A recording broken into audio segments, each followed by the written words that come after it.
So, nitong gabi mga kapatid, tayo po ay magsisimula na ho ng panibagong kabanata in Revelation chapter 15.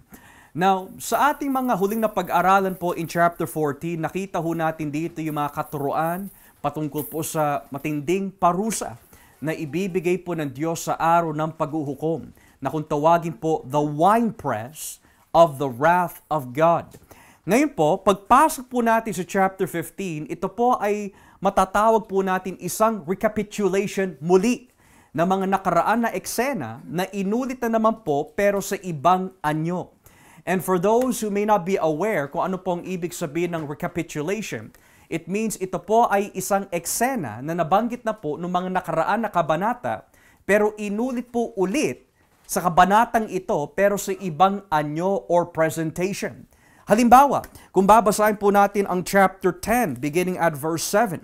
In chapter 10, verse 7, may binabanggit po dito tungkol po sa mystery of God, tungkol sa judgment na darating. In Revelation chapter 10, verse 7, sabi po dito, kapag pinatunog na ang ikapitong anghel ang kanyang trumpeta, matutupad na ang lihim na plano ng Diyos ayon sa sinabi ng mga propeta na kanyang lingkod. So ano po yung lihim na yon? Itaas po natin ang basa in verse 6. At nanumpa sa Diyos na nabubuhay magpakailanman, na siyang lumikha ng langit, lupa at dagat at lahat ng naroon. Sinabi ng anghel, hindi na magtatagal ang panahon. So according to chapter 10, nangako na po, nag-vow na ang anghel na ito sa Diyos na may darating na judgment at hindi na po ito magde-delay. Ito po ay tumutukoy sa final judgment. Pero hindi lang po ito nabanggit lamang in chapter 6, in chapter 10 rather. Kung babasahin po natin in chapter 6, basahin po natin dito in verse 15. Sa Revelation chapter 6 verse 15, ito po ay isang recapitulation ng chapter 15.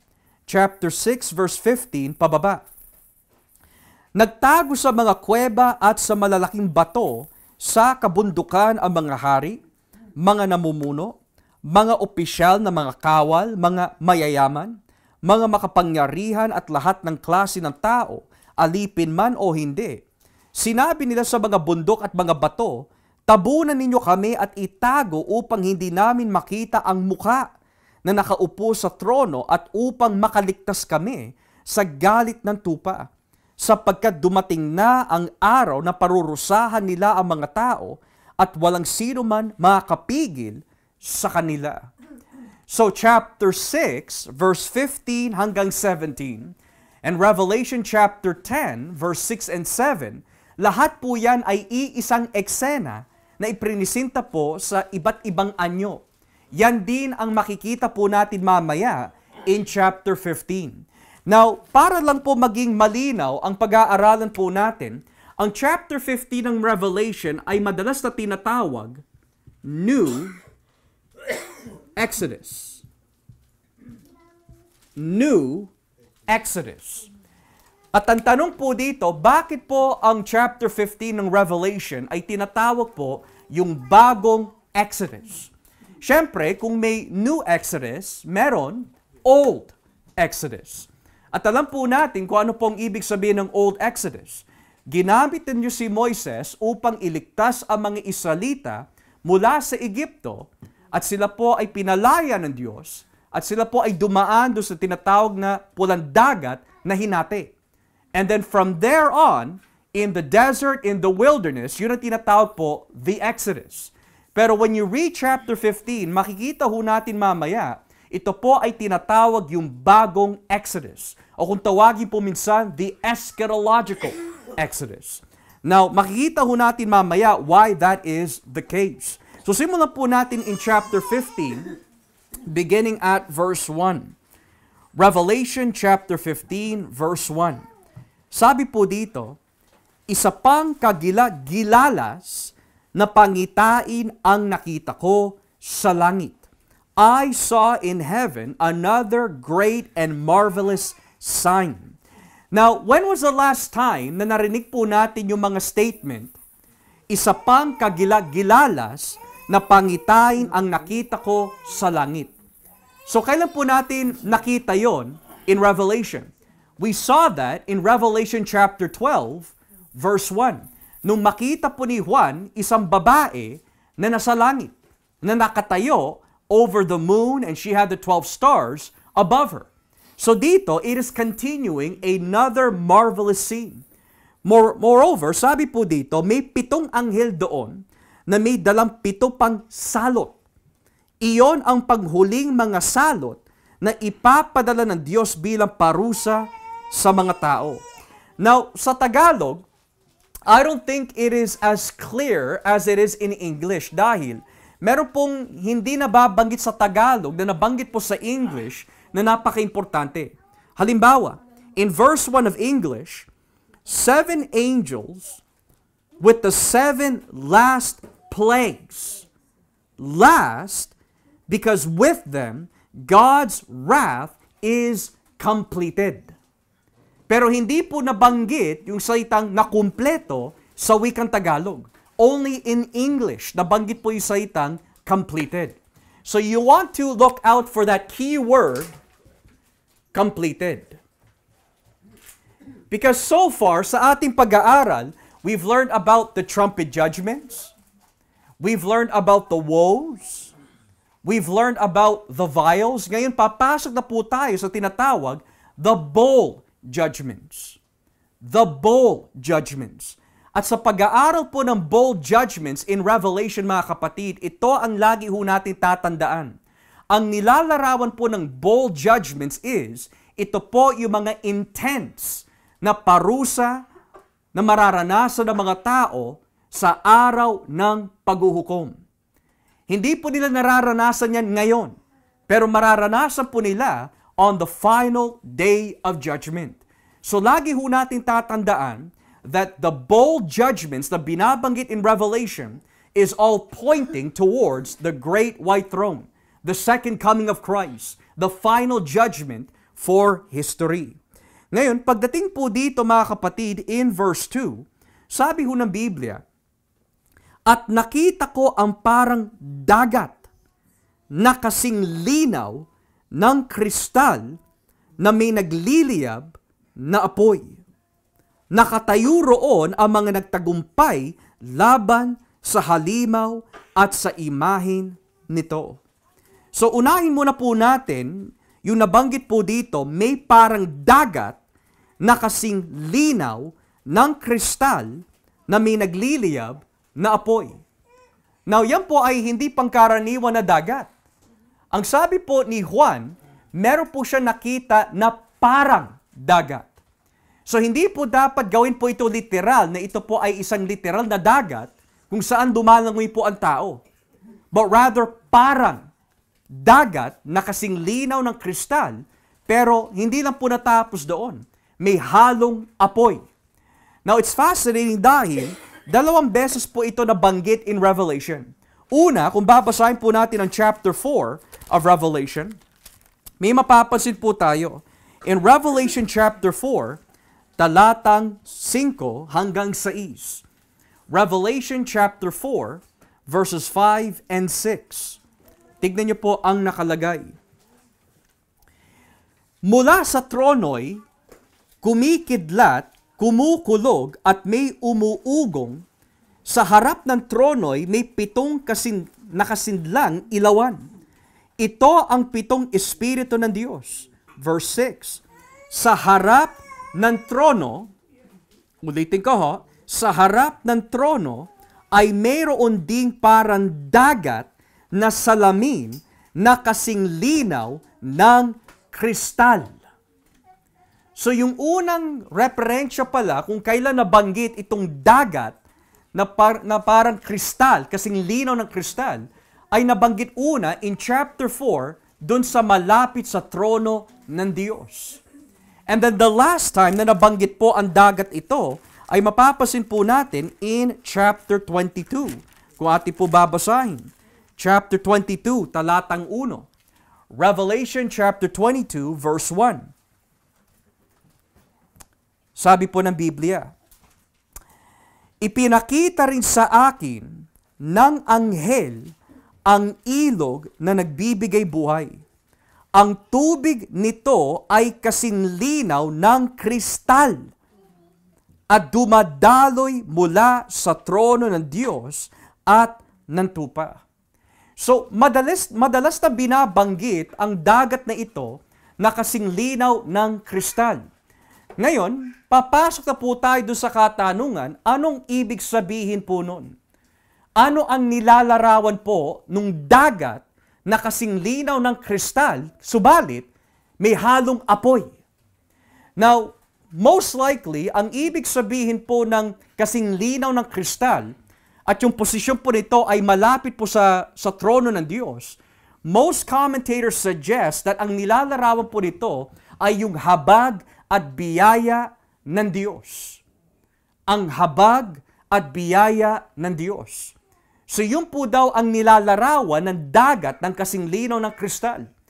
Pero kung yun po ang nilalarawan ng dagat na kasing linaw ng kristal, ano naman po ang nilalarawan ng apoy? Because every time na binabanggit po yung salitang apoy in the book of Revelation, may kinalaman po ito sa judgment. May kinalaman din po ito sa righteousness. May kinalaman po ito sa pagiging banal ng Diyos. So let's just take into consideration that kung ang nilalarawan po ng dagat na kasing linaw ng kristal ay yung awa, biyaya at habag ng Diyos, pero yung apoy ay tumutukoy sa righteousness at judgment ng Diyos, maaari ang pinapakita ho sa atin dito ng teksto is that ang presensya po ng Diyos at ang kanyang gagawin ay mapapansin po sa kanyang habag at mapapansin po sa kanyang galit. Pero hindi lang po natapos doon. Ang sabi ng Biblia, yung iglesia, sila po ay nakatayo on top of the glass sea-like water. Kung babalikan po natin ang chapter 15, tignan niyo po ang posisyon ng iglesia. Sabi po in verse 2 of chapter 15, nakatayo roon ang mga nagtagumpay laban sa halimaw at sa imahe nito. Hindi sila nagpatatak ng numero na simbolo ng pangalan ng halimaw na iyon. May hawak silang mga alpa na ibinigay sa kanila ng Diyos. So sino po yung mga nakatayo doon sa dagat na parang kasing linaw ng kristal na may halong apoy? Yung mga hindi nagpatatak. So ang ibig sabihin po niyan, yung mga nakatayo po doon sa dagat ay yung mga Kristiyano na maari na pinatay, na maari na inusig, at hindi po nagpasakop sa halimaw. Pero sila po ay nakatayo ngayon sa ibabaw ng tubig. Now why is that interesting? Dahil ang Revelation, hindi po siya magbabanggit ng anumang klaseng detalye na walang layunin o koneksyon sa lumatipan. Halimbawa, ang Revelation 15 ay tinatawag the New Exodus. So kapag sinabi New Exodus, bago po palayain ang mga Israelita sa Egypto, ano po yung naging paraan ng Diyos upang sila ay mapalaya? Unang-una, nagpadala ang Diyos ng mga salot. Plagues. Kanina, ano po yung nabanggit po dito? May 7 anghel na may mga 7 what? Plagues. So that brings you back to the Exodus. The second thing that happened is, pagkatapos po tumawid ang mga Israelita through the Red Sea, ano pong ginawa ng Diyos? Ibinaksak po niya ang tubig, yung dagat, at ano ho ang nangyari sa mga Egyptians? Namatay, nalunod. So this gives you an imagery.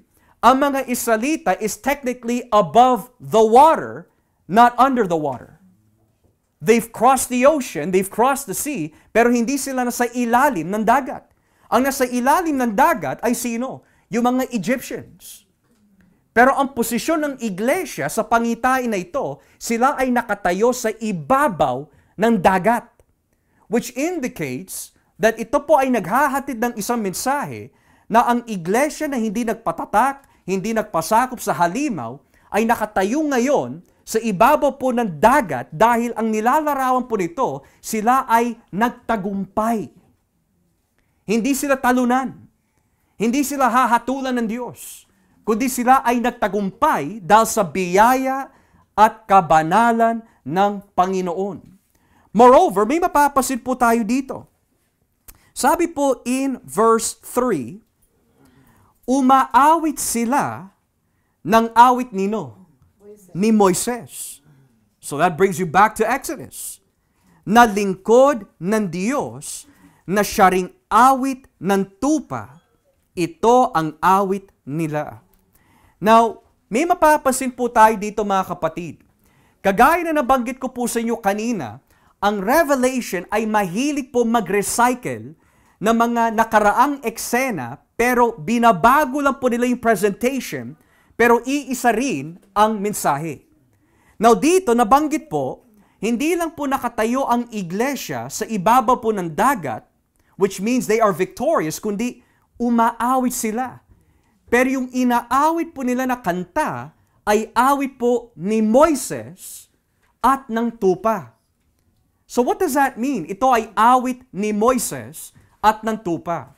Well, in order to understand this, we have to read chapter 14 ng Exodus. Basahin po natin ang Exodus chapter 14 hanggang chapter 15 dahil may mapapansin po tayo dito. Exodus chapter 14, talatang 37, chapter 14, Exodus 14, verse 31. So Exodus 14, talatang 31 hanggang pababa. Tignan niyo po ang nakalagay. Exodus 14:31 and following. Nakita ng mga Israelita ang dakilang kapangyarihan ng Panginoon na ginamit niya laban sa mga Egyptio. At dahil dito, iginalang nila ang Panginoon at siya'y pinagtiwalaan nila at ang lingkod niyang si Moises. Chapter 15. Umawit si Moises at ang mga Israelita ng awit kanino? Sa Panginoon. So ano po yung awit na yan? Aawitan ko ang Panginoon dahil lubos siyang nagtagumpay. Itinapo niya sa dagat ang mga kabayo at ang mga sakay nito. Ang Panginoon ang nagbibigay sa akin ng lakas at siya ang aking awit. Siya ang nagligtas sa akin. Siya ang aking Diyos at pupurihin ko siya. Siya ang Diyos ng aking Ama. At itataas ko siya. Panginoon ang kanyang pangalan. Isa siyang mandirigma. Itinapo niya sa dagat ang mga karwahe at ang mga sundalo ng Faraon. Nalunod ang pinakamagagaling na opisyal ng Faraon sa dagat na pula. Nalunod sila sa malalim na tubig. Dumubog sila sa kailaliman katulad ng isang bato. Dakila ang kapangyarihan niyo o Panginoon. Sa pamagitan nito, dinurog niyo ang iyong mga kaaway. Sa iyong kapangyarihan, ibinaksak nyo ang mga kumakalaban sa inyo. Ipinadaman nyo sa kanila ang iyong galit na siyang tumupok sa kanila na parang dayami. Verse 8, sa isang ihip nyo lang nahati ang tubig at dumadaluyong na tubig ay nahati sa tumayo na parang pader. Natuyo ang malalalim na dagat. Sinabi ng mayayabang na kaaway, hahabulin ko sila at huhulihin. Paghahati-hatiin ko ang kanilang mga kayamanan at bubusugin ko nito ang aking sarili. Bubunutin ko ang aking espada at lilipulin sila. Pero sa isang ihip nyo lang, nalunod sila sa dagat. Lumubog sila sa kailaliman kagaya ng tingga. O Panginoon, sino po ba ang Diyos na katulad nyo? Wala kayong katulad sa kabanalan at kapangyarihan. Kayo lang po ang Diyos na gumagawa ng mga kamangha-manghang bagay. Sa pamagitan ng iyong kapangyarihan, nilamon ng lupa ang aming mga kaaway. Sa pamagitan na walang tigil niyong pagmamahal, gagabayan niyo ang iyong mga inililigtas. Sa pamagitan ng iyong lakas, gagabayan niyo sila sa banal niyong tahanan. Maririnig ito ng mga bansa at manginginig sila sa takot. Lubhang matatakot ang mga Filisteo. Ang mga pinuno ng Edom at Moab ay manginginig sa takot. At ang mga pinuno ng Kanaan ay hihimatayin sa takot. Tunay na matatakot sila. Sa pamagitan ng iyong kapangyarihan, sila'y magiging parang bato na hindi nakakakilos. Hanggang sa makadaan ang iyong mga mamamayan na iyong iniligtas, O Panginoon. Dadalhin nyo ang mga mamamayan ninyo sa iyong lupain at ilalagay nyo sila sa bundok ng pagmamayari na ninyo. Ang lugar na ginawa niyong tahanan, O Panginoon, ang templong kayo mismo ang gumawa. Maghahari kayo, O Panginoon, magpakailanman. Now, kung pag-aaralan po natin maigi, yung awit po ni Moises at ng mga Israelita kay Yahweh, ano po yung mapapasin po natin? Nabanggit po yung mga Egyptians, pero hindi natapos lamang sa mga Egyptians. Nadamay ang mga Filisteo, Cananeo, at yung mga ibang bansa na pagano. Ano pong ibig sabihin po nun? Ang victory ng Diyos para sa kanyang mga pinili ay hindi limitado lamang sa kanyang ginawa sa mga Egyptians, kundi there is a worldwide judgment kung saan hahatulan po niya ang buong mundo base po sa ginawa po nilang laban sa mga pinili ng Diyos. But here's something that you don't want to miss out. Sa lahat ng binasa po natin in Exodus 15 verse 1 to 18, parang iba yata yung lyrics po nun sa liriko na binanggit po in Revelation 15. Kasi ang awit po ni Moises is technically 16 verses. Ang awit po ni Moises is not 2 verses lang. Marami po siya mga stanza. Pero paano ito naging awit ni Moises? Dalawang teksto lang ang binanggit po dito. Whereas in Exodus 15, ang haba. Pero hindi lang yon. Yung lyrics po ng Revelation 15 is not completely identical to Exodus 15. Have you noticed that? And yet, ang sabi po ng Biblia, ito ang awit ni Moises. Paano naging awit ni Moises yon? Hindi nga identical ang liriko eh. The reason why matatawag po ni John under inspiration na ito ang awit ni Moises dahil kung paano iniligtas ng Diyos ang mga Israelita mula sa kamay ni Faraon na itinuring tyrant, malupit, mabaksik na diktador, ganoon din ang gagawin ng Diyos in the New Testament Church kapag inusik po ng Antikristo, ni Satanas at lahat ng uri ng kasamaan. Pero, I also want to add something here. Kung ang mga tekstong ito ay hindi nanggaling per se sa Exodus 15, where did this come from? And this is where we'll see, mga kapatid, ang lahat na mababasa po natin mula sa talatang 3 at 4 ay halo-halo. Meron sa Salmo, meron sa Exodus, meron sa Deuteronomio. Lahat ng mga teksto sa Lumang Tipan pinagsama-sama ng Espiritu Santo at inilagay sa iisang awit na kung tawagin ang awit ni Moises at ng tupa who is Christ.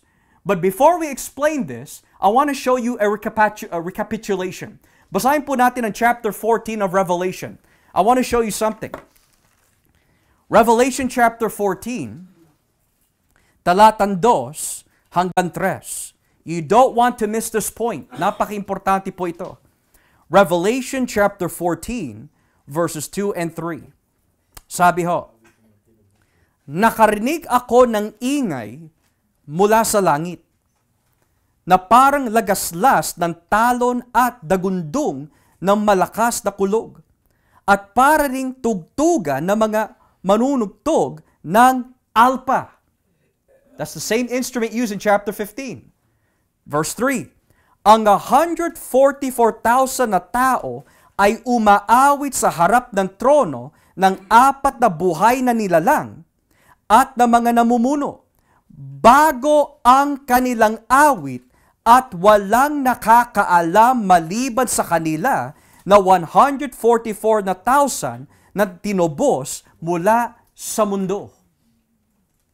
So nung pinag-aralan po natin in chapter 14, yung 144,000 ay isang larawan ng buong iglesia na pinili ng Diyos. Pero nung sila'y umaawit in chapter 14, hindi binanggit yung mga detalye ng mga liriko. Ang sabi lang po dito, ito ay bagong awit, walang pwedeng umawit ito maliban lang sa kanila. Pero pagdating natin sa chapter 15, malamang ipinaliwanag na po kung ano yung bagong awit na yan. Yung bagong awit po na yan ay tinatawag po awit ni Moises at awit po ng tupa. Now when we go back to this, you want to ask the question, kung ang lahat ng mga lirit kong ito in verse 3 and 4 ay mga ilang teksto sa Lumang Tipan na pinagsama-sama, you want to ask the question, alin mga tekstong ito yung ginamit at bakit yon yung mga ginamit na teksto? So ngayon, simulan po natin. When you look at the first lyrics, sabi po dito, in English, great and marvelous are your deeds. Panginoon Diyos na makapangyarihan sa lahat, kahanga-hanga ang iyong mga gawa. So right here, this is Psalm 111 verse 2. Okay? Great and marvelous are your deeds ay hinugot po mula sa Salmo 111 verse 2. Diyon nyo ho makikita yung tekstong yan. And then, ang sumunod po dito is this, Lord God Almighty. Yun ang nakalagay ho eh. Lord God Almighty. Ito po ay kinuha sa Amos 3, talatang 13. So far, nakita natin may hugot sa Salmo 111, may hugot sa Amos 3 verse 13. But look at the next phrase. Hari kayo ng lahat ng bansa, King of the nations. And this is where I want to focus on. Basahin po natin dito sa Jeremiah chapter 10. Jeremiah chapter 10. Jeremiah chapter 10 verse 6 to 9. Jeremiah chapter 10 verse 6 to 9. And I want to emphasize something here dahil this one is very, very important. Jeremiah 10 verse 6 to 9, sabi po ng Biblia, O Panginoon, wala po kayong katulad. Makapangyarihan kayo at dakila ang pangalan. Sino po ang hindi matatakot sa inyo? O hari ng mga bansa? O yon, doon po kinuha. Karapat-dapat lang na igalang kayo. Wala po kayong katulad sa lahat ng matalino mula sa iba't ibang bansa o sa lahat ng hari. Now look at this. Silang lahat ay matitigas ang ulo at mga hangal. Wala pong kabuluhan ang mga turo tungkol sa mga Diyos-Diyosa nila na gawa sa kahoy. Nagpagawa po sila ng mga panday at mga platero ng mga Diyos-Diyosan na binalutan ng pilak mula sa Tarshish at ginto mula sa Uphaz. Pagkatapos, binihisan po nila ang mga taong ito ng damit na asul at kulay ube ni tinanhi ng bihasang mananahi. Now let's pause there. In Jeremiah chapter 10, kung saan kinuha po, you are the king of the nations, ito po ay Jeremiah. Verse 6 to 9. Ngayon, kung dito po humugot ang Espiritu Santo, King of the nations, sa lahat ng teksto sa Lumang Tipan na pwede gamitin, kasi there's several. The Holy Spirit could have used Psalm 2. He will be the king over all the nations. Pwede rin Salmo 24. You are the king of all the nations. Napakaraming teksto sa Salmo, sa Lumang Tipan, na nagbibigay po ng phrase, ikaw ang hari ng lahat ng bansa. Pero ang tanong, bakit siya humugot specifically sa Jeremiah 10? Is because, under comparative studies, nang ibig sabihin kung ikukumpara po ang Panginoon sa mga Diyos-Diyosan, walang sinabi yung mga ito. Now the question is, bakit in-apply sa Revelation? Dahil ano po ba ang problema? Yung halimaw, ninanais po siya sambahin ng mga tao bilang Diyos, pero hindi naman po siya tunay na Diyos. So ang inaawit po ng simbahan na hindi nagpatatak, na hindi nagpasakop sa halimaw, kayo lang ang tunay na Diyos. So ang konteksto pala kung bakit ginamit kayo ang hari ng lahat ng bansa is another way of saying, si Yahweh ang tunay na hari at Diyos at hindi yung mga Diyos-Diyosan na ginagawa ninyo. Ngayon kapag i-apply naman po yun sa Revelation, ang ibig sabihin ay ito, si Kristo ang tunay na hari ng mga hari at hindi ang halimaw. At sino lang ang pwedeng umawit ng kantang ito? Hindi yung mga tao may tatak, kundi yung mga taong namatay dahil sa kanilang pananampalataya na hindi nagpatatak sa halimaw. So in other words, we could say that the only person that can say that Jesus Christ is Lord are those who are born again. Di ba sa unang Korinto 12? Kapag sumasa atin ang banal na Espiritu, ang taong puspos ng banal na Espiritu, ang siya lang makapagsasalita, si Jesus ay Panginoon. Pero hindi magawa ng mundo na awitin ho ito. Bakit? Dahil may tatak sila eh. Ibang Diyos ang kanilang pinaglilingkuran. Ngayon, kung i-apply po natin sa ating kasalukuyan, bakit hindi magawa ng mga Muslim na sabihin si Kristo ay Diyos? Because spiritually, may tatak sila. Bakit hindi magawa ng Iglesia ni Kristo na sabihin si Jesus ay Diyos? Because spiritually, may tatak sila. Bakit hindi magawa ng Jehovah Witness, mga Mormon, na sabihin na si Kristo ang tunay na Diyos at wala ng ibang Diyos? Because spiritually, according to Revelation, may tatak sila. Pero bakit tayo mga kapatid, umaawit tayo na si Kristo ay Diyos? Nasasabi natin si Kristo ay Diyos na taos-puso, na walang halong pagkukunwari. Dahil sabi ng Biblia, kapag ikaw ay pag-aari ni Kristo, makikilala mo siya hindi lang bilang pastol, kundi Diyos. Kaya kayang awitan po ng simbahan ang ating Panginoon bilang Diyos dahil wala silang tatak, hindi sila pagmamay-ari ni Satanas. So in one sense, that's the reason why yan po ang kanilang mga lyrics. Pero you wanna go back. Bakit nga siya tinawag na awit po ni Moises? Because ito po ang Old Exodus and New Exodus. So Old Exodus, Moses was used by God to deliver the Israelites out of Egypt.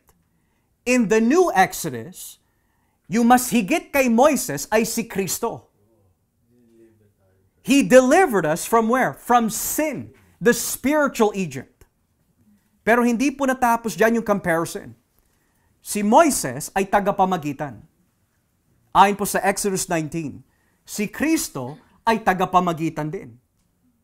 Moreover, ibinigay po ang batas o kautusan kay Moises sa bundok.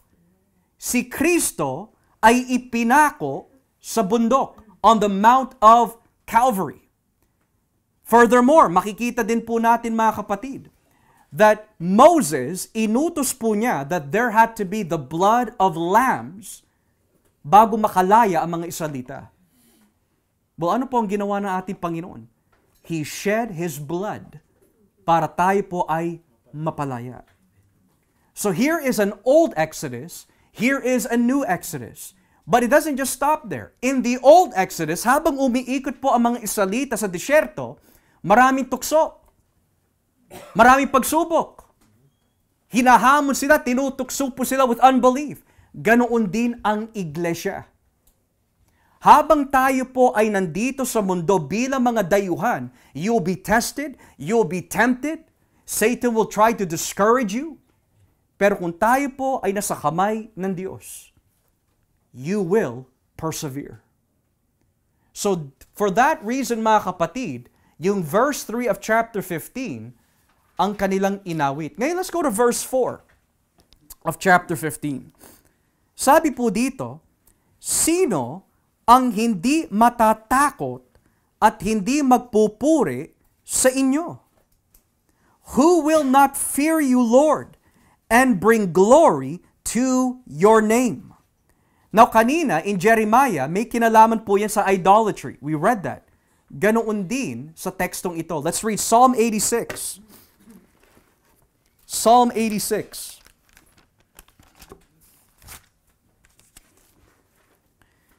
Beginning at verse 8 to 10. Psalm 86, verse 8 to 10.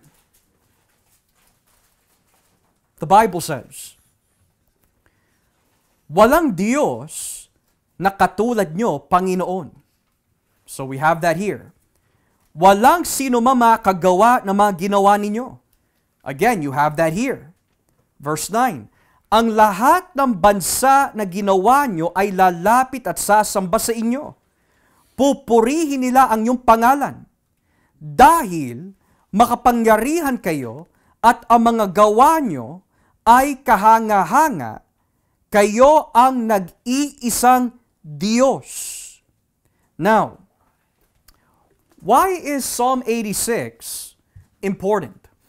Because when the Bible says, who will not fear you, Lord, and bring glory to your name, kapag binasa niyo po ang Psalm 86, may kinalaman na naman kung bakit po ang Diyos ang nag-iisang Diyos in comparison sa mga Diyos-Diyosan. So you'll be noticing, halos lahat ng mga lyrics na pinaguhugutan po ng Revelation sa Lumang Tipan, there is always a form of comparison kay Yahweh pagdating sa mga Diyos-Diyosan na ginawa ng mga tao. So bakit po nila sinabi, who will not fear you? Dahil kayo ang tunay na Diyos. Kanino kayo maihahalin tulad? Lahat ng mga ginawa ng mga tao ay niyari lamang sa kahoy at ginto. They're not true gods, they're false. So may kinalaman of comparing Yahweh to false gods. But it doesn't stop there. Then sabi din po dito mga kapatid, lalapit at sasamba sa inyo, Revelation 15, ang mga tao sa lahat ng bansa. Or in English, for you alone are holy, and all nations will come and worship before you. So lahat ng mga bansa ay lalapit kay Yahweh para sambahin siya. Now, what does that mean ang lahat ng bansa ay lalapit upang sambahin si Yahweh? Surely, this does not mean lahat ng mga bansa that we see right now, mapa-Canada, mapa-US, mapa-Asia, because right now, karamihan ng ating mga bansa ay hindi lumalapit sa Diyos eh. So ano hong ibig sabihin lahat ng mga bansa? It's another way of saying both Jews and Gentiles ay lalapit sa Kanya. Now I want to show you something in the Old Testament dahil itong mga salitang nations will come and worship before you ay madalas na binabanggit sa mga lumang tipan na teksto. At meron po siyang, we could say, kaugnayan sa eschatology. Halimbawa, in Isaiah chapter 2, kung ating po babasahin. Isaiah chapter 2, beginning at verse 1. May mapapansin po tayo. Isaiah chapter 2, verse 1 and 2. Tignan niyo ha. Ito ang ipinahayag ng Diyos kay Isaiah, na anak ni Amos, tungkol sa Huda at Jerusalem. Sa mga huling araw, that's the key word, sa mga huling araw, ang bundok na kinatatayuan ng templo ng Panginoon ay magiging pinakamahalaga sa lahat ng bundok. Dadaksa rito ang mga tao mula sa iba't ibang bansa. Now, kapag binasa po natin ang Isaiah, hindi dapat gawin literal yung salitang bundok. Dahil ang salitang bundok, kapag ginagamit po ng mga major prophets, hindi po dapat gawin literal po yan. Usually, kapag sinabi po yung salitang bundok ng Zion o bundok ng Jerusalem, it's another way of saying in the Hebrew idiom, ito ang mga lugar or pinaghaharian ng Diyos. Ito yung presensya ng Diyos. This is where God reigns. Now, what He's saying is, pag dumating na yung tinatawag na huling araw, lahat ng tao ay lalapit sa kanyang banal na presensya. So, hindi literal na bundok ang tinutukoy po dito. Ngayon, hindi pa ho natatapos dyan in chapter 66 ng Isaiah, verse 23. Isaiah 66. So that's the last chapter of Isaiah. Isaiah chapter 66, verse 20. Isaiah chapter 66, verse 20 hanggang 23. Tignan niyo ho ang nakalagay. Sabi po dito, at dadalhin nilang pauwi mula sa mga bansa ang lahat ng mga kababayan ninyo na nakasakay sa mga kabayo, sa mga mola, sa mga kamelyo, sa mga karwahe, at sa mga kariton. Dadalhin nila sila sa banal kong bundok sa Jerusalem bilang handog sa akin, katulad ng ginagawa ng mga Israelita na naghahandog sa akin sa templo ng mga handog na pagkain na nakalagay sa mga malilinis na lalagyan. Verse 21, at ang iba sa kanila ay gagawing kumpare at makatulong ng pari sa templo. Ako ang Panginoon ang nagsasabi nito. Sinabi pa ng Panginoon kung papaano ang bagong langit at ang bagong lupa na aking gagawin ay mananatili magpakailanman. Ang iyong lahi ay mananatili rin magpakailanman at hindi kayo makakalimutan. And verse 23, sa bawat pasimula ng buwan at sa bawat araw ng pamamahinga, ang lahat ay sasamba sa akin. Now, ang tanong, nung binasa po natin kanina in Isaiah chapter 2 verse 2, kailan po ito magaganap na dadagsa ang mga tao sa Diyos? Sa mga huling araw. Ngayon, ipinaliwanag po muli ni Isaiah kung kailan yung huling araw na yan. Sabi po niya in verse 23 of Isaiah 66, kapag dumating na yung bagong langit at bagong lupa, ang lahat ay sasamba sa akin. Now, ang tanong, tuwing ginagamit po ba yung salitang lahat, ang ibig sabihin po ba ng lahat ay talagang lahat? No. Kasi nabanggit po dito, bagong langit at bagong lupa, at alam po natin, ayon sa Revelation, hindi lahat talaga ay makapasok sa banal na lungsod. Hindi lahat papasok sa bagong langit at bagong lupa. So sino kaya yung lahat na tinutukoy po dito? Yung mga sumasamba kay Yahweh. Yung mga nagsisi at lumapit sa Diyos. Pero hindi lang po natapos dyan mga kapatid, there is one more text I want to show you na talagang maari ito ang pinaghugutan ng Revelation 15. Dito po tayo sa chapter 16 of Jeremiah. Jeremiah chapter 16. At dito po tayo sa talatang 19 hanggang 20. Jeremiah 16 verses 19 to 20. Tignan niyo po ang nakalagay. Jeremiah 16 verses 19 to 20. Sabi po ng Biblia, sinabi ko, O Panginoon, kayo po ang kalakasan at tagapakalinga ko sa panahon ng pagdadalmahati. Lalapit po sa inyo ang mga bansa mula sa buong mundo. At sasabihin nila, walang kwenta ang mga Diyos-Diyosan ng aming mga ninuno.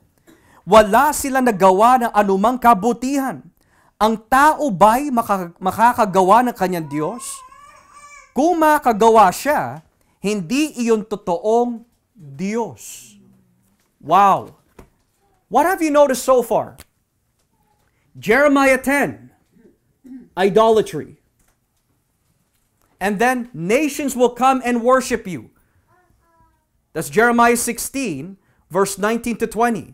At ano po meron po siya? Idolatry din. So karamihan na pinaghugutan po dito mula sa Lumang Tipan ay may koneksyon sa idolatry. So yung paggawa pala ng banal na espiritu ng gaytong klaseng awit ay hindi lang yung gawa-gawa lang. It is intentional. Ang inaawit po ng church is, there is no other God but Christ. Yan ang punto ho dito. Yan ang whole reason kung bakit ho sila umaawit. Kaya sila hindi nagpatatak, kaya ho sila pinatay, dahil hindi po sila nagpasakop sa halimaw dahil hindi nila kinikilala ang Antikristo o si Satanas bilang Diyos. Dahil ang lumalabas lang sa kanilang bibig ay punong-puno ng katotohanan at walang kasinungalingan. At ano po yung katotohanan na lumalabas sa kanilang bibig? Ang Ama ay Diyos, ang Kristo ay Diyos, ang Espiritu ay Diyos. Ang banal na Trinidad, ang tunay na Diyos. Now, when we go to the last part of the song, sabi ho dito in chapter 15, verse 4, sapagkat nakita na ng lahat ang matutuwid ninyong gawa, for your righteous acts have been revealed. Now, I want us to turn in Psalm 98, verse 1. Psalm 98, verse 1, hanggang 2. Now, the reason why pinapakita ko ho sa inyo ito, mga kapatid, dahil sa pag-aaral po ng Bible study, gusto ko po maipakita ho sa inyo na hindi ito gawa-gawa lang. Na ang bawat teksto ay may connections sa bawat isa, mapaduma tipan hanggang bagong tipan. Psalm 98 verse 1 to 2. Tignan niyo po ang nakalagay. Umawit tayo ng bagong awit sa Panginoon. Dahil gumawa siya ng mga kahanga-hangang bagay. Sa kanyang kapangyarihan ay kalakasan, tinalo niya ang ating mga kaaway. Ipinakita ng Panginoon sa mga bansa ang kanyang pagliligtas at pagiging makatwiran. So ano po yung pinaghugutan ng Revelation 15 dito? It's verse 2. The Lord has made His salvation known and revealed His righteousness to the nations. So dito pala humugot ang Revelation 15 verse 4 sa Psalm 98. But why? Well, the reason why dito po humugot ang Revelation 15 sa Psalm 98 because ano ba ang tawag sa Psalm 98? Read verse 1. Umawit tayo ng ano? Bagong awit. So ngayon, yan pala ang rason kung bakit humugot po ang Revelation sa Psalm 98 because sa mga Israelita, bagong awit po yun dahil iniligtas po sila ng Diyos mula kay Faraon. Pero in the New Testament Church, ito ang ating bagong awit dahil niligtas tayo, nino? Ni Kristo. So when you look at the song, mga kapatid, ang buod na paliwanag lamang po dito ay ito. Ito ang inaawit ng mga taong may takot sa Diyos. Ito yung mga inaawit ng mga taong may takot kay Kristo. Pero ano ho ang mangyayari sa mga taong hindi umaawit ng ganito? Na hindi kumikilala kay Kristo? Sa mga kapitbahay, kaibigan, katrabaho po natin na wala kay Jesus. Dahil hindi nila kayang awitin ho ito eh. Kung may tatak sila.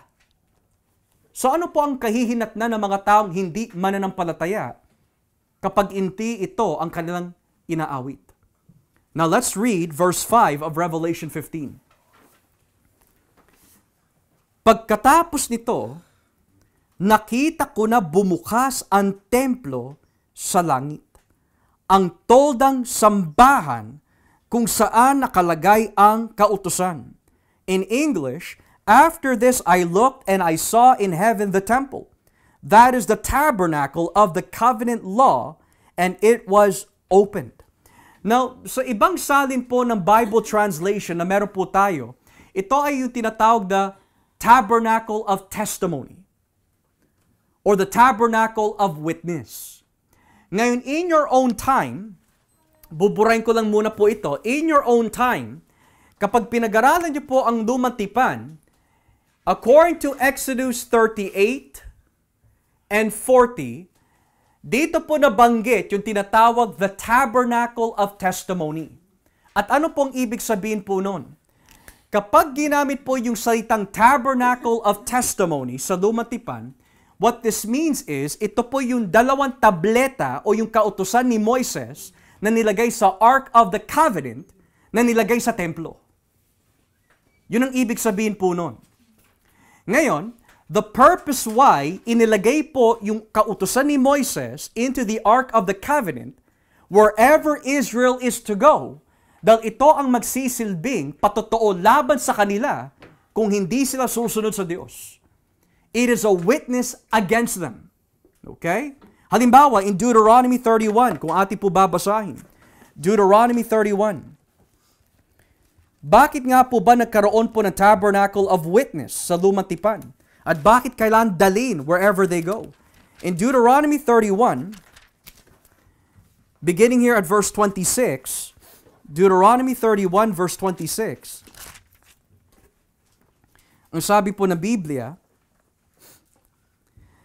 kunin ninyo ang aklat ng kautusan na ito at ilagay sa tabi ng kahon ng kasunduan ng Panginoon na iyong Diyos. Mananatili ito roon bilang saksi laban sa mga mamamayan ng Israel. So mapapaisip ka, bakit kailangan banggitin ng chapter 15 that there is a tabernacle of testimony, whereas in the Old Testament, yung tabernacle of testimony inilalagay po in the Ark of Covenant and then nilalagay sa loob ng templo at kung kailan lumilipat o lumalakbay ang mga Israelita, kailan dalhin po nila yon bilang tanda na kung sila'y titiwalag sa kautusan, parurusahan sila ng Diyos. Bakit kailangan banggitin po yan in Revelation 15? Here's the reason why. Kanina, ipinakita ho sa atin ng banal na Espiritu yung mga pagmamayari po niya. At sila yung mga umaawit sa Diyos. Pero, ano naman po ang kahihinatnan ng mga taong nagpatatak? So ngayon, binanggit po ng banal na Espiritu yung tinatawag Tabernacle of Testimony dahil ito'y nagsisilbing witness against the earth dwellers na dahil ayaw sambahin ang tunay na Diyos, ito ang hahatol sa inyo. Ang utos ng Diyos. At syempre, kapag binali mo ang utos ng Diyos, ano po ang kabayaran po nun? Kamatayan. So ano po yung kamatayan na binabanggit po dito? Balikan po natin ang chapter 15 of Revelation. Verse 6.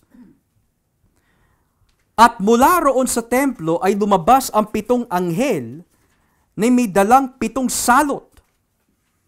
Nakasuot sila ng damit na puting-puti at may gintong pamikis sa kanilang dibdib. Now, in your own time, hindi ko na po palalawakin po ito mga kapatid, but in your own time, when you read Leviticus 26, may binanggit po dito ang Diyos that kapag ang mga Israelita mapapari man, ay hindi magiging tapat ho sa Kanya, 7 beses po niya hahatulan ang mga tao. 7 beses. Ngayon, ginamit po ito ng Revelation, hindi dahil literal na 7 beses, kundi ang nilalarawan po ng 7 in Revelation symbolically is the perfect, complete judgment of God. 7 angels. Why? It is the perfect execution of God's will. 7 plagues. Why? The perfect and complete wrath of God. Hinugot po sa Leviticus 26. Now, it's interesting dahil ang suot po ng mga anghel na ito ay puting-puti at may gintong pamikis sa kanilang dibdib. Yan din ang suot ni Kristo in chapter 1 ng Revelation.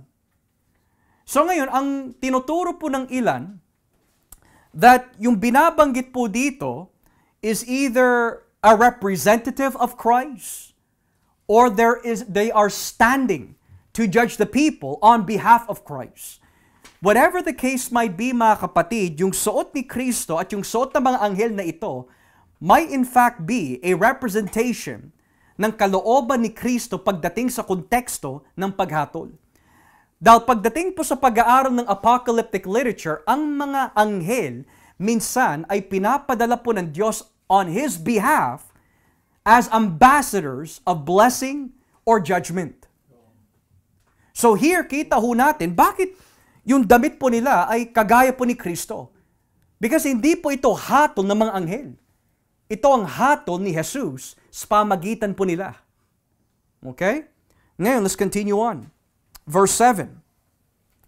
Ang isa sa apat na buhay na nilalang, that's one of the four living creatures, ay nagbigay sa 7 anghel ng tigi-isang sisidlang ginto na puno ng mga parusa ng Diyos na nabubuhay magpakailanman. Now, I want to erase this for now dahil nabasa naman po natin yung mga kanta. Pero nabanggit po dito that one of the living creatures, so that takes you back to Revelation 4, ay nagbigay ng tigi-isang golden, what does it say? In verse 7, 7 golden bowls. Now, in Revelation, nabasa ho natin there is trumpet judgments, there's woe judgments, right? We've read that. There's seal judgments. Ngayon, kapag sinabi bowl judgments, ito na po yung pinaka-last na judgment na ibibigay ng Diyos. At yung bowl judgment ay hindi magaganap until the Great White Throne Judgment. Now, ayon po sa Revelation 15, ano pong nilalaman ng golden bowls? Well, sabi po dito, wrath of God. But there seems to be a tension. Because the last time, the very first time na binanggit ng Revelation, yung tinatawag na golden bowls or incense, hindi galit ang nasa loob eh. Panalangin. Basahin po natin ang chapter 5. Chapter 5. Beginning at verse 8. Chapter 5. Verse 8. Sabi po dito, nang kunin niya iyon, lumuhod sa harap ng tupa ang 4 na buhay na nilalang at ang 24 na namumuno at sumamba sa kanya. Ang bawat isa sa kanila ay may hawak na gintong sisidlan na puno ng insenso na siyang panalangin ng mga pinabanal. Ngayon, mapapaisip ka. According po sa chapter 5, verse 8, yung golden bowls or golden incense po dito, ano pong nilalaman? Prayers of the saints. Pero yung binasa natin in chapter 15, ano po nilalaman? Yung galit ng Diyos. So ano ba talaga? Ang nilalaman ba nito yung galit ng Diyos? O yung panalangin ng mga pinabanal? And the answer is both. Ano po ang nilalaman ng bowls in chapter 5? The prayer of the saints. At ano po yung prayer, daing, ng mga mananampalataya na pinatay? Let's go to chapter 6. Verse 9. Chapter 6, verse 9. Nang tanggalin ng tupa ang 5 selyo, nakita ko sa ilalim ng altar ang kaluluwa ng mga taong pinatay dahil sa tapat na pangangaral nila ng salita ng Diyos. Sumisigaw sila na malakas, Panginoong makapangyarihan, banal tapat, gaano pa po kami katagal na maghihintay bago ninyo hatulan at parusahan ang mga taong pumatay sa amin. Bawat isa sa kanila'y binigyan ng puting damit at sinabihang maghintay ng kaunti pang panahon hanggang sa mabuo ang bilang ng kanilang mga kapatid at kapwa na naglilingkod sa Diyos na papatayin din tulad nila. So ano po yung panalangin ng chapter 5 na nasa loob ng golden bowl? Ipinaliwanag ng chapter 6. Yung prayer po ng mga pinabanal is, Panginoon, kailan niyo po hahatulan yung mga taong pumatay sa amin? Pero hindi pa magawa ng Diyos na isugo yung 7 anghel na may 7 golden bowls. Why? Dahil hindi pa namamatay yung iba. Ano yung nakita ho natin in chapter 13? May mga papatayin dahil hindi nagpatatak. Saan sila napunta? Chapter 14, kasama po nila si Kristo bilang 144,000. Pero bukod pa ho doon, when you get to chapter 15, umaawit sila sa Panginoon. So ngayon, yung nakita natin in chapter 15 ay ito. Yung daing in chapter 5, yung daing in chapter 6, sinugot na in chapter 15. In other words, yung hinihintay nyo mga anak, yung mga kapatid ninyo na kailangang patayin, na kumpleto na dahil namatay na sila para sa akin, ibubuhos ko na ang kabuuan ng aking galit sa pamagitan ng 7 anghel. So in other words, ang nilalaman po ng golden bowls is both the prayer and the judgment. Now here's what's interesting. How does that connect with Exodus? The same thing. Bakit po pinadala ni Yahweh si Moises sa Exodus? Chapter 1 and chapter 2. Dahil narinig po ng Diyos ang daing ng mga Israelita. Moreover, when God saved the Israelites, sila naligtas. Pero ano nangyari doon sa mga Egyptians? Namatay. You have salvation and judgment in the work of God. Salvation and judgment in Revelation 15. Kaya siya tinatawag the new Exodus. Ngayon, gaano po ba katindi ang galit ng Diyos? Tapusin na po natin ang verse 8 of chapter 15. Napuno ng usok ang templo dahil sa kadakilaan at kapangyarihan ng Diyos, at walang makakapasok doon hanggat hindi pa natatapos ang 7 salot na dala ng 7 anghel. Now in English, you don't want to miss this because as much as I love the ASND, as much as I love yung translation na ginagamit po natin, but not all translations capture certain words or verbs na nabanggit po sa English o sa original. And that is, may nabanggit po dito yung salitang smoke, di po ba? Filled, and the place, or the temple. Ngayon, tuwing binabanggit po yung salitang smoke filled the temple, ang ibig sabihin lamang po niyan mga kapatid, is the presence of God. Yan lang po ang ibig sabihin po niyan. Ngayon, madalas po natin makikita na tuwing bumababa po ang Diyos in the Old Testament, laging may usok, may kidlat, may kulog. It's another of indicating the magnitude of God's holiness. Wala talaga makakalapit sa Kanya. Kaya kailangan po nila ng tagapamagitan si Moises Ngayon, hindi pa ho natapos diyan. Nabanggit po yung salitang napuno. It's one thing to say may usok. Pero yung sabihin po ng banal na Espiritu na puno ng usok. Bakit kailangang banggitin na puno? Hindi na lang may usok. Is because yung filled na binabanggit po dito is taking you back to Isaiah chapter 6 verse 1 to 4. In Isaiah chapter 6 1 to 4, may makikita ho tayo dito. And I believe it is quite relevant sa ating binabasa because it's about judgment. Isaiah 6 verse 1 to 4. Noong taon ng pagkamatay ni Haring Uzziah, nakita ko ang Panginoon na nakaupo sa napakataas na trono. Ang mahabang damit niya ay tumakip sa buong mundo. May mga makalangit ang lilalang sa gawing ulo niya. Ang bawat isa sa kanila ay may 6 na pakpak Ang dalawang pakpak ay nakatakip sa kanilang mukha. Ang dalawa ay nakatakip sa kanilang paa. At ang dalawa ay ginagamit nila sa paglipad. Sinabi nila sa isa't isa, banal, banal, banal ang Panginoon makapangyarihan. Ang kapangyarihan niya ay sumasakop sa buong mundo.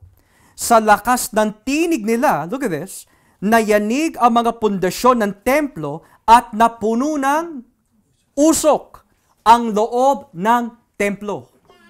Now, you want to ask the question, bakit ginamit yung salitang filled, smoke, temple, kung ito'y humughugot sa Isaiah 6? Well, ang konteksto po of Isaiah 6 is this. Ang mga tao po ay nagkaroon ng kalungkutan dahil namatay ang kanilang hari, si Uzziah. Kung pag-aaralan niyo po ang paghahari ni Uzziah, siya po ay maituturing isang matuwid na hari. Kaya lang namatay. So ngayon, nararamdaman ng mga tao, paano yon? Namatay na ang aming matuwid na hari. Sino na ang maghahari sa amin? Biglang nagkaroon ng pangitain si Isaiah at nakita niya ang Panginoon. Nang ibig sabihin, kahit may mga ilang matuwid na hari ang maghari sa inyo, mabuhay man sila o mamatay, ako ang tunay na hari ninyo. Mamatay man si Uzziah, ako ay nabubuhay magpakailanman. Yun ang hinahatid ni Yahweh dito eh. Pero hindi natapos doon. Pagkatapos po nabanggitin na ang presensya po ng Diyos ay parang usok na pinuno ang loob ng templo, ano ho ang mga nangyari pagkatapos? Tinawag ng Diyos si Isaiah at sinabi niya, mangangaral ka sa lahat ng mga bansa kung saan kita padadalhan. Pero ang tanong ni Isaiah, hanggang kailan? Ang sabi po ni Yahweh, hanggang mawasak ang lahat. So anong ibig sabihin po nun? Ang filled of smoke and Isaiah 6 ay tumutukoy po sa judgment ng Diyos at ng kanyang banal na presensya. Judgment ang tinutukoy dito. Ngayon, nabanggitin po kanina in Revelation 15 that yung mga anghel at sino mang nasa langit ay hindi po pwede pumasok saan? Sa loob ng templo. Yun na nabanggit po kanina eh. Bakit? Dahil kapag ang Diyos ay galit, walang makakapigil sa Kanya. Walang makakapigil. And what I find interesting is, buburahin ko na ho ito, when Revelation 15 says,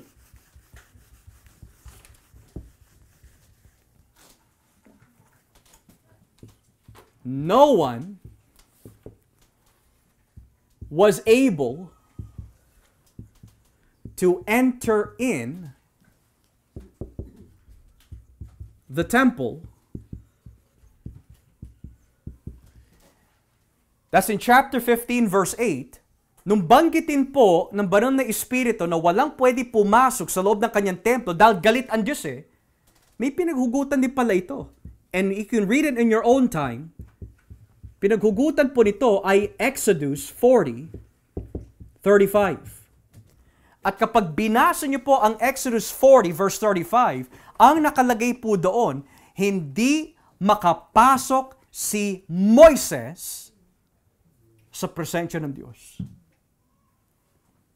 Why? Because God is holy. So then the question is, as we now come to a close, bakit tinapos ng banal na Espiritu na walang makapasok sa kanyang templo or banal na presensya hanggat hindi nakukumpleto ang kanyang parusa? Is because it's another way of saying, unang-una, walang makapigil sa kalooban ng Diyos sa paghatol. Pangalawa, hindi po pwede maranasan ng mga pinili ng Diyos ang galit ng ating Panginoon dahil binili na sila ni Kristo eh. It's not meant for them. It's meant for the unbelievers. It's meant for the beast worshipers. So what you will be learning alongside with me in the next few Fridays is, Yung Revelation 15 is an introduction of what is going to happen in 16, 17, 18, 19, and 20. Yun ang tatandaan po natin. Ang inaambag ng chapter 15 sa Revelation is an introduction of what is going to happen in chapter 16, 17, 18, 19, and 20. Hey, Pastor, what about 21 and 22? Tapos na ang judgment. Bagong langit at bagong lupa para sa mga taong may tatak ng tupa sa kanilang noo at sa kanilang kamay. In other words, kailangan muna alisin ng Panginoon ang lahat ng kasamaan, and then He will dwell with His people for all eternity. Because hanggat hindi inaalis ang kasamaan dito at yung huling kaaway, which is death, has not yet been removed, the Father cannot dwell with His people. So judgment first must take place. So what can we learn this evening, mga kapatid, sa ating pag-aaral of chapter 15? Kagaya po na nangyari sa Old Israel in the Old Exodus, they were delivered by God and God judged their enemies. And maari ho natin tanungin, Lord, kailan niyo po sasagutin ang aming panalangin na hatulan ang mga taong umuusig sa iglesia? The injustice in our government, the corruption in our world, the sickness and death and that plagues our universe. Kailan niyo po aalisin ang mga bagay na ito? Chapter 15 says, kapag pinadala ko na ang 7 anghel with the 7 bowls, sinagot ko na ang iyong panalangin. This will happen at the second coming of Christ, at the great white throne judgment. Aalisin ng Panginoon ang lahat ng kasamaan balang araw. Kaya mga kapatid, kitang-kita ho natin dito kung bakit napaka-importante that you do not give up your faith. What shall it profit a man if he gain the whole world and lose his own soul? Kapag tinalikuran ho natin si Kristo, it's not worth it, believe me. Dahil sa lahat ng mga napag-aralan ho natin, walang katapusan na parusa. Umaga-gabi, so to speak, walang katapusan na kahirapan ang mararanasan ng mga tao na nagpatatak sa kanilang noo, sa kanilang kanang kamay, with regard to the beast. But if we remain faithful by God's grace, tayo rin ay aawit ng awit na ito balang araw. Because we belong to the Lamb that was slain before the foundation of the world. So with that being said, mga kapatid, nawa po sa ating pag-aaral of chapter 15, may natutunan po tayo. Now I would like to open our Bible study floor for questions related or unrelated. Yes po. Yung bang inawit nila yung Song of Moses, galing sa puso yun? O inawit lang na parang awitin lang? Kasi katulad nitong kung mayroong mga ibang iglesia na hindi naman talaga masasabi ko na dahil umaawit din sila ng mga ganyang awit na tungkol doon sa na tungkol kay Yahweh. Pero masasabi ba natin na sila rin ligtas doon sa mga ganung I think that we have to first understand, Brother Joel, that yung inaawit po dito is a picture ng victory ng iglesia. It's a picture of the church's victory. Ngayon, kaya po sila umaawit at tinawag po ng New Exodus kasi syempre, pagkatapos po na tumawid ang mga Israelita, bigla ho sila nagpuri eh. So ang nilalarawan po nun, nagtagumpay sila. So yun ang nilalarawan po nito. Nasa puso nila na Absolutely. Absolutely. Pero yung mga umaawit na masasabi natin na inaawit lang dahil kailangang awitin nila dahil yun ang nila, kinagisnan nila. Masasabi natin hindi yan yun. Well, ang rule of thumb ho doon, anything that is not done in spirit and in truth, ay hindi tatanggapin ng Diyos. Pero malamang ho, Brother Joel, yung pangitay na ito na sila yung umaawit, sigurado in spirit and in truth po yun kasi tinubos sila eh. Nasa presensya po sila ng Diyos eh. So there's purity there. Yeah. Okay, very good question. Anyone else have other questions, related or unrelated sa ating mga pag-aralan? Any questions? Brother Jude. Pastor, alam ko, naiintindihan ko na ito yung susunod natin topic. Pero nakita ko lang kasi, it's very similar eh. Na-excite lang ako, curious. Kasi nung bago mamatay ang Panginoon, sabi niya, it is finished. It's done. Sabi niya gano'n. Tapos lumindol, kumidlat. Kumulog. Sa Nandilim. sa Revelation 16:17, sabi nung mga anghel, naganap na. Tapos pagkatapos nung kumidlat, kumulog at lumindol. Sure. Kasi yun pagligtas, kay Kristo pagligtas sa atin. Dito naman is judgment. So parang similar. But you know what? That's good observation, Brother June. I would also add that the crucifixion of Christ was also judgment din. Kasi may binabanggit po in John chapter 16 that Satan has been judged. So saan po siya hinatulan? Where was he stripped of his authority? At the cross of Christ. So everything that Jesus does with regard po sa cross is salvation for us, but judgment kay Satanas. Kasi nawalan po siya ng kapangyarihan ho eh. Now, we can also say that kaya po nagkaroon ng mga ganong klaseng elemento na nandilim, lumindol, that perhaps that is a reference sa presensya ng Diyos. That's how God expressed Himself nung naipako si Kristo. So no, that's a good observation po. Yeah, very good. Okay, anyone else have any other questions? Related, unrelated sa ating mga napag-aralan? Mama Tess, may tanong po ba kayo? Next week na lang ha. Okay.